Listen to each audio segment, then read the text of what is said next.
जय गुरुदेव। स्वामी शिवम तीर्थ जी महाराज द्वारा रचित मानस में गुरुतत्व, पृष्ठ संख्या 251 से आगे। कुटिलता का भला अध्यात्म से क्या संबंध? अध्यात्म लाभ तो सरल तथा निष्कपट हृदय ही प्राप्त कर सकता है। काकभूषुंडी जी किसी जन्म में ऐसे ही शिष्य थे। अब गरुड़ को अपना वृतांत सुना रहे थे। दोहा।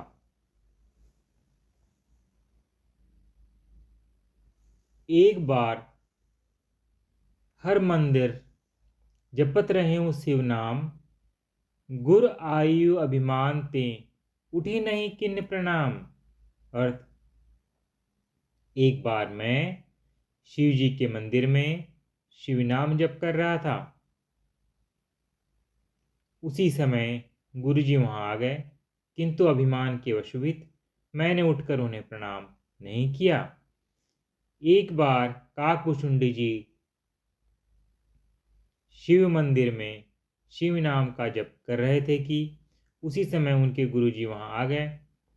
काकभूषुंडी जी के मतानुसार उनके गुरुजी अज्ञानी थे, क्योंकि वह राम तथा शिव दोनों को एक मानते थे, जबकि वह स्वयं महाज्ञानी थे, क्योंकि वह केवल शिव को ही मानते थे।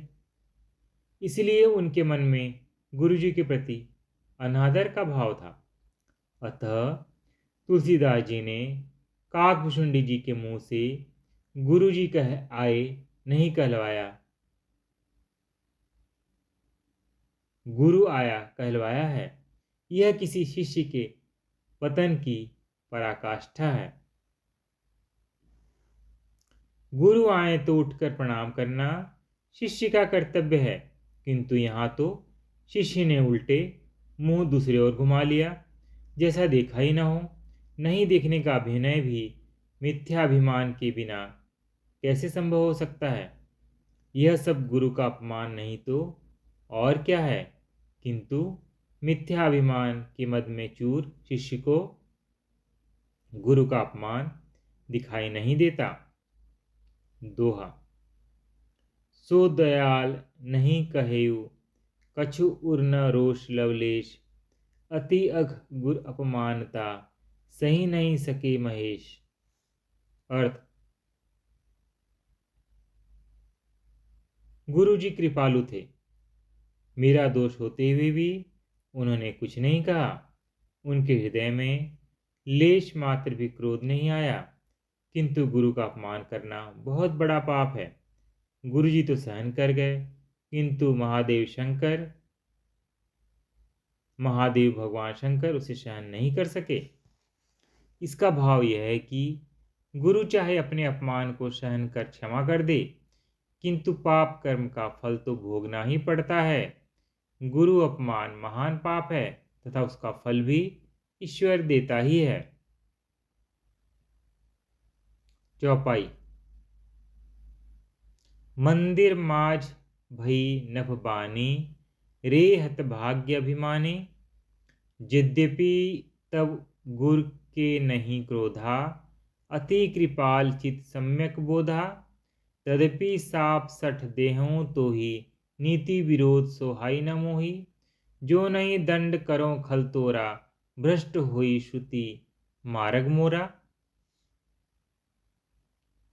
अर्थ, मंदिर में आकाशवाणी हुई कि रे हतभाग्य अभिमानी अज्ञानी, यद्यपि तेरे गुरु को क्रोध नहीं आता, उसका चित्त अत्यंत कृपायुक्त है तथा उन्हें यथार्थ ज्ञान है, तो भी हे मूर्ख तुझे मैं शाप देता हूँ, क्योंकि नीति विरुद्ध कर्म मुझे अच्छा नहीं लगता। अरे दुष्ट, यदि मैं तुझे दंड न दूं तो मेरा श्रुति मार्ग भ्रष्ट हो जाएगा।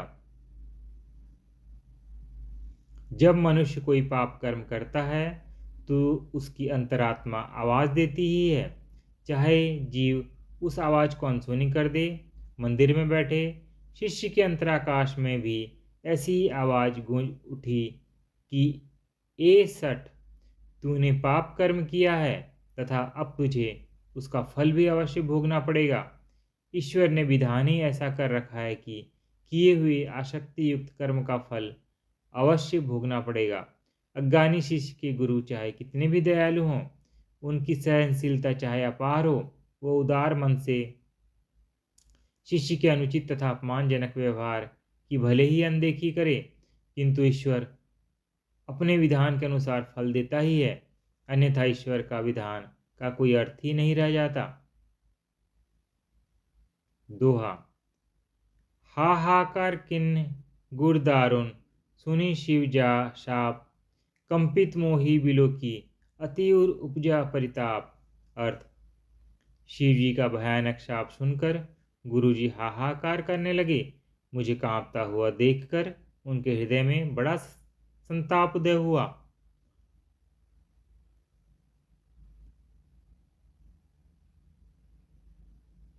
गुरुजी यथार्थ ज्ञानी थे। शिष्य के चित्ताकाश में गूंजती हुई आवाज गुरुजी ने भी सुनी। शिष्य इस आवाज को सुनकर भयभीत उठा तथा कांपने लगा। शिष्य को भय से कांपता देखकर गुरुजी भी दयाद्र हो उठे तथा शिष्य के अकल्याण की आशंका से हाहाकार कर उठे। तुलसीदास जी ने यहाँ सद्गुरु तथा असत शिष्य का कैसा यथार्थ तथा विलक्षण चित्रण उपस्थित किया है। शिष्य कैसा भी हो, किंतु गुरु सदैव उसके मंगल की ही कामना करते हैं। शिष्य के एक के पश्चात एक अपराध करने जाने पर भी गुरु उसे सद्मार्ग पर लाने का ही प्रयत्न करते रहते हैं। निराश होकर प्रयत्न छोड़ देना संसारियों का काम है। गुरु का मन सदैव स्थिर बना रहता है। दोहा।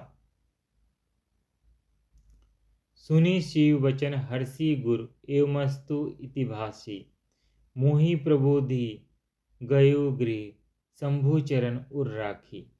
अर्थ। शिव जी के वचन सुनकर गुरुजी हर्षित होकर ऐसा ही हो कहकर मुझे बहुत समझाकर तथा शिव जी के चरणों को हृदय में धारण कर अपने घर चले गए।